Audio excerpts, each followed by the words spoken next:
Okay, this is for both senators. Both senators. You have an initiative right now. Does it have Trump's blessing? Are you a man of your own, or what's going on over here? Well, I would say there's a strong consensus in Washington that kids need to stay with their parents. And you didn't say that before. It is absolutely the case that children need to be with their moms and dads. That's the right thing to do. And this week, I introduced legislation mandating that children stay with their parents absent a threat of harm or violence or other factors like that. And I believe we can do it in a way that is consistent with also respecting the rule of law. We just had a roundtable discussion with leaders from Customs and Border Patrol and ICE and local mayors and local judges and faith leaders. And the entire community in the Rio Grande Valley deals with the consequences of illegal immigration, deals with caring for children that need love, that need compassion, that need medical care, that need safety. And my hope is that we will see Congress work in a bipartisan manner to ensure that kids stay with their parents. This week, the President acted issuing an executive order. And I think the President listened to the concerns that were expressed by me, by Senator Cornyn, by Texans and people all across the country that kids should stay with their families. And my hope is, in the coming days and weeks, we will see Republicans and Democrats coming together to ensure that kids stay with their parents. Senator, can I ask about the flood settlements? We talked about the flood settlements over there. We heard you guys talk about it. Can you tell me how the guidelines proposed by the plan that you guys are pushing, how those guidelines will differ from those already established by flood settlements? And specifically, we can address the legal hurdles that it may also face. Well, sure. One of the challenges that federal officials face is the consequences of this Flores settlement.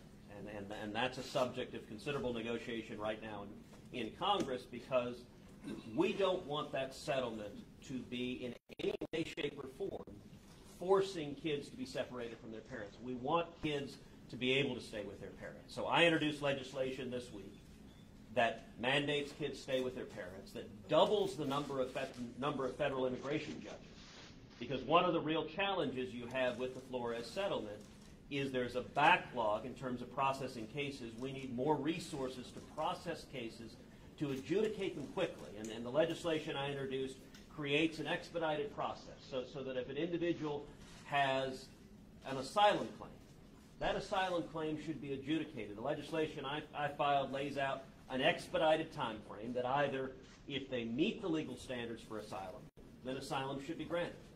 And if they don't meet the legal standards for asylum, and it's denied, then they should be promptly returned to their home country. Either way, the process should be expedited, where there's a hearing before a federal immigration judge and an adjudication. And my hope is that we will see both parties working together. I can tell you I'm going to be sitting down next week with Senator Dianne Feinstein, Senator Dick Durbin, both Democrats, to see if the Democrats are willing to work with the Republicans on legislation mandating that kids stay with their parents, but at the same time upholding the rule of law. The wrong solution would be a return to catch and release. The wrong solution would be an outcome that mandates that everyone crossing illegally has to be released. That would only encourage further illegal immigration, which is not a good outcome, because it puts a lot more kids in a position where they're vulnerable, where they can be abused, and all of us want to see kids protected from that. 4 months too long. Do you have the opportunity to see the children? Do you have the opportunity to see children? How they are? How many do you see? What's the... Well, Senator Cornyn and I together toured 2 different facilities. They're housing children, one that was housing older boys, and another that was housing younger children. And I will say, I've been many times to shelters in Texas where children are housed. In 2013, in 2014, one of the really horrifying consequences of illegal immigration is that it is usually the kids that are the biggest victims. It is.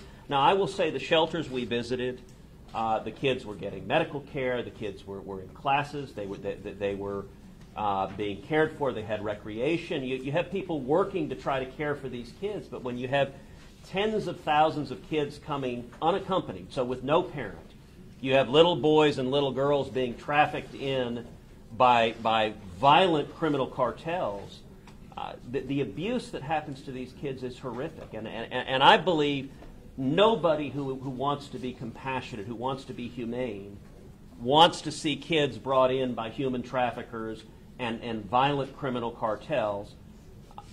That's why we need to work together to stop seeing children trafficked in, because the kids are the victims, and seeing little kids brought here, it is heartbreaking. No child should have to experience it. Last question, Senator Cruz or Senator Cornyn? Senator Cruz, what would you do? What would you do if you were in the same situation as the parents?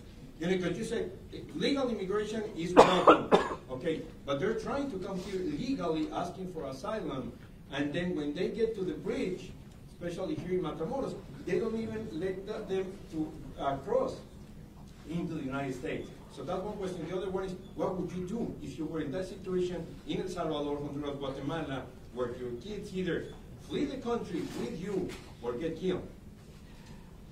There's a right way and a wrong way to come to America. The right way to come is through legal immigration, through waiting in line, through following the rules. Millions of Americans, we are together the children of immigrants. We are together the children of those who risk everything seeking freedom. My own father came from Cuba in 1957, came legally, and indeed my dad ultimately applied for asylum and was granted asylum. The asylum process exists, but the way to do it, the right way to do it, is following the rules and applying for asylum, applying for legal immigration. Unfortunately, what we saw in 2014 an enormous increase in children coming, in young children coming unaccompanied, brought in by traffickers, kids being horrifically abused. And that was caused when Customs and Border Patrol asked those kids in 2014 why they were coming. They answered because they get a permiso, because if they come, they're allowed to stay. Allowing amnesty, I believe, is a magnet that draws more and more children into a situation where they're abused. We shouldn't be putting kids in a situation where traffickers, where global cartels are abusing the kids. And so the right solution is have a legal system where people can follow the rules and come here legally. And I will say, look, it is worth noting, in the past week, we've seen this country come together behind a very simple proposition that should bring us together, which is that kids need to be with their parents, that it is a bad thing to separate children from their moms, from their dads. That should bring Republicans together, Democrats together, everyone together. And at the same time, we can respect the rule of law and enforce our laws. I believe we can do both. That's what John Cornyn and I are together leading the fight in the Senate to do, and that's what I hope and believe we will do.